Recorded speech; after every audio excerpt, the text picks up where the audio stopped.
tayo nakita nga gagmay nga trailings. Ano siya? Muna yung ebidensya nga the breeding ng sila diri.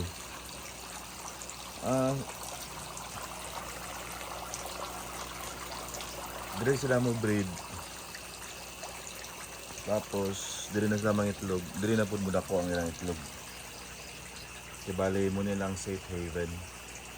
Nana siya yung mating diya. Tapos nanay na yung box kana nga ang trailing siya makasuksok diya.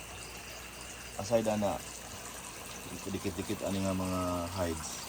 Musuksok po diya ang mga trailings. Nga di sila ma-predate sa uban.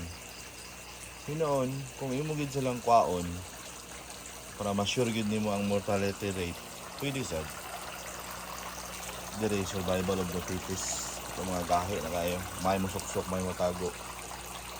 Tapos backpedal sila mulangoy. Morning.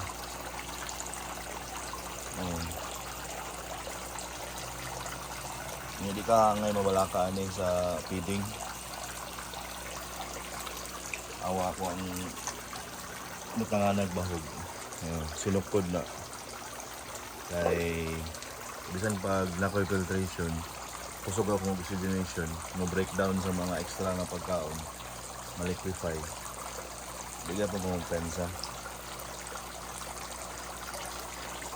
Kaya ang instinct sa crayfish, ilang isuksok siya lalong sa hides ang mga pagkaon. Silbi sirba nila ba? Ito yung mo spike ang amon niya. Pero kung makita ninyo ang duckweed, fastest growing plant niya.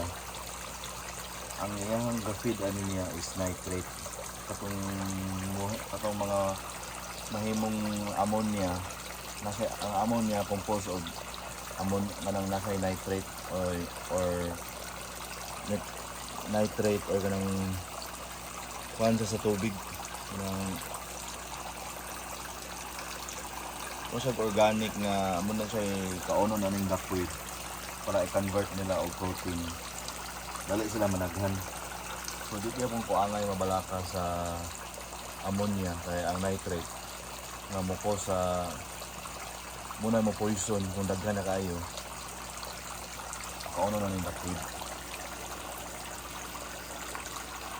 So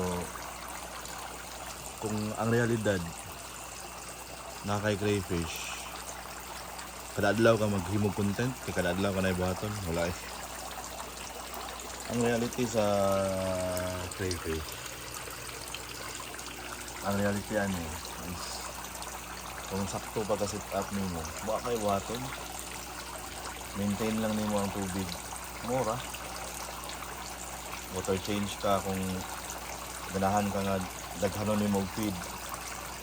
Plus na kay mga fastest growing plant para ning duckweed. Tanawang tailmate ang ikob sa kong crayfish. Diyan nga makita ang kabusok. Isa siya kabusok. Gamay pa na siya. Pero tanawang yung ikob. Muna importante, tailmate. Muna akong magaranti sa inyo ang ilahang ikob na di ang unod busok. So wala na ipakita ang mga giant. Muna akong lihat karon sila.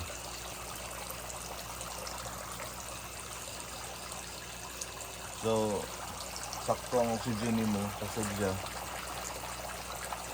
Sana isa nga mo breakdown sa pagkaon nga extra. Tapos ang nitrate, kung daghan na kayo ng nitrate sa tubig, kay ang bakterya ilan ang di-breakdown ang mga extra nga pagkaon, mga bulok nga mga naadya sa tubig. Muna may mong poison, muna yung ammonia. Anong ammonia composed ng nitrate. Pero ang duckweed muna yung makaon sa nitrate, i-convert niya as protein para matubo siya, daghan sa mayo. Once nga mo daghan ang duckweed, good indicator na siya nga kurot na ang nitrate diya sa imong pan. Awa o sa kabusok ang atong crayfish.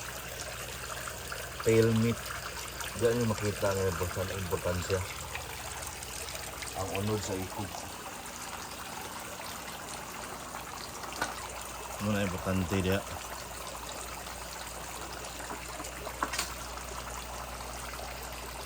Tapos ang technique pagpakaon ka diri ras tunga. Diri kibali muna ilahang private room. Diri sila mag molting, diri sila mag breeding. Silbi na ay agianan para imo silang i-condition ba nga diya sila mo kaon sa tunga. Tapos mas dali pa gid ang pagkaon ma-drain madala sa imuhang pump, water pump. Diri na sila ay area nga diri sila magtagbo, mag-breeding. Para may kapanggawas nga mga gagmay nga mga failings. Indication din nga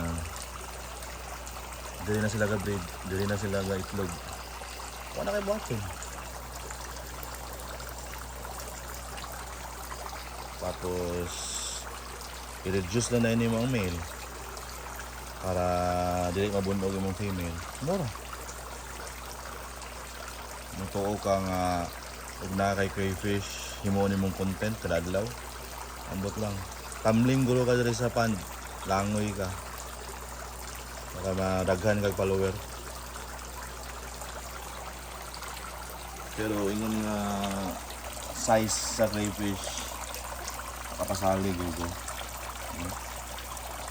Abi ka mga dagko ay mga naunod niya sa ikog ba. Tail meat. Yan nga set up. Nakoy duckweed.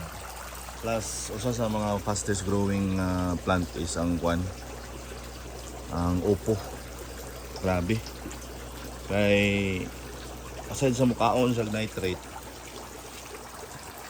muna yung component sa ammonia. Awa ang isda, overpopulated pero buhi. Ang mga deadball, bahog.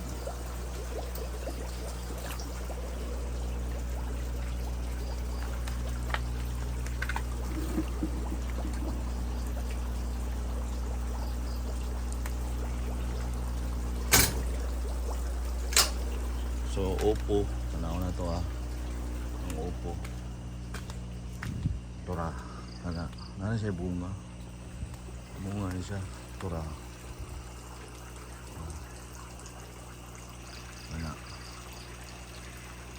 So, gikan sa nitrate. Aside sa mo produce siya og foliage, mga dahon niya. Tanan nga mga nitrate sad kaya tungod kay fastest growth siya. Dili niya ibutang sa utan sa iyang bunga. So good indicator sad ni siya nga wala yung mga ammonia nga mahitabo nga ma-spike sa imong pond.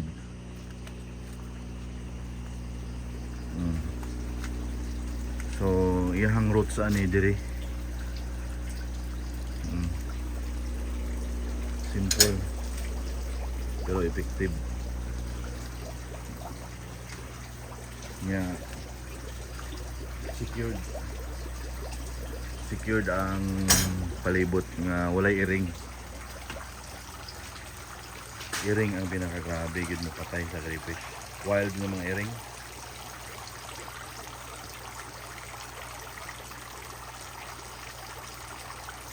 Pasugod ng duckweed sila pa lang ka days, 3 days na ako nga drain. Kaya grabe akong feed. Human balik ng nitrate. Nitrate ang duckweed. Kaon na sila og mga kaning excess nga mga bulok na mga na-liquefy na nga mga pagkaon. Munang nitrate. So paspas kay ni mo tubo ning duckweed. matabunan na po ng duckweed, grabe na kalimpyo ang tubig. Kaya ang duckweed mismo, nasa akong filter. Ano na usa ka mga technique yapon. Angkong na yun. So, di ka ngay mabalaka nga kaya din mo mabahugan. May aglaw nga din mo mabahugan, pasting sila. Kaon sila kangkong. Alright.